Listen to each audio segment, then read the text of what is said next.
Now the wood was designed initially supposed to come from our fields. We're growing willow, we're coppicing willow, but unfortunately as yet we've not managed to get it dry enough or get the chip the right size.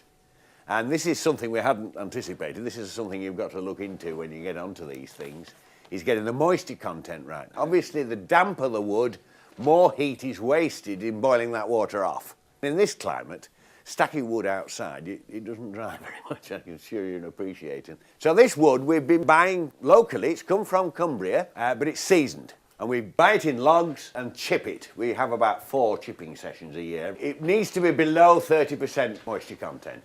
What sort of wood are you using? Are you using a particular type, or is it just anything that's... No, it's anything that's growing, but they tend to be the Sitka spruces and things like that. Yes, the fast-growing woods. Yeah. But they do need to be seasoned. This wood's costing us, we're spending about 17,000 a year at the moment on this last year.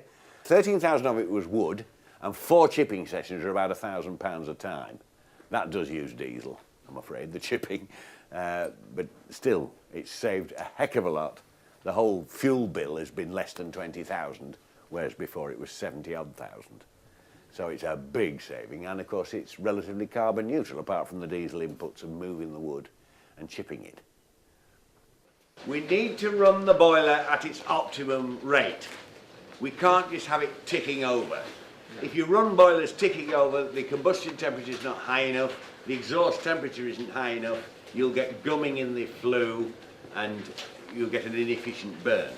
Because when wood burns, it doesn't just catch fire, it actually gets hot and gasifies, and then you burn the gases off as well. So we need to have the airflow and the flow of heat, if you like, governed in fairly tight parameters.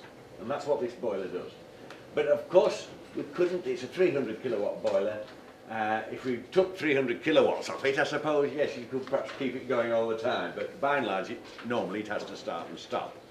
So, to enable us to have hot water when it's not running, we heat this accumulator. 5,000 litres of water, which actually goes across to the housing. This winter, it took us through that January, February, March. We know how cold it was there, don't we?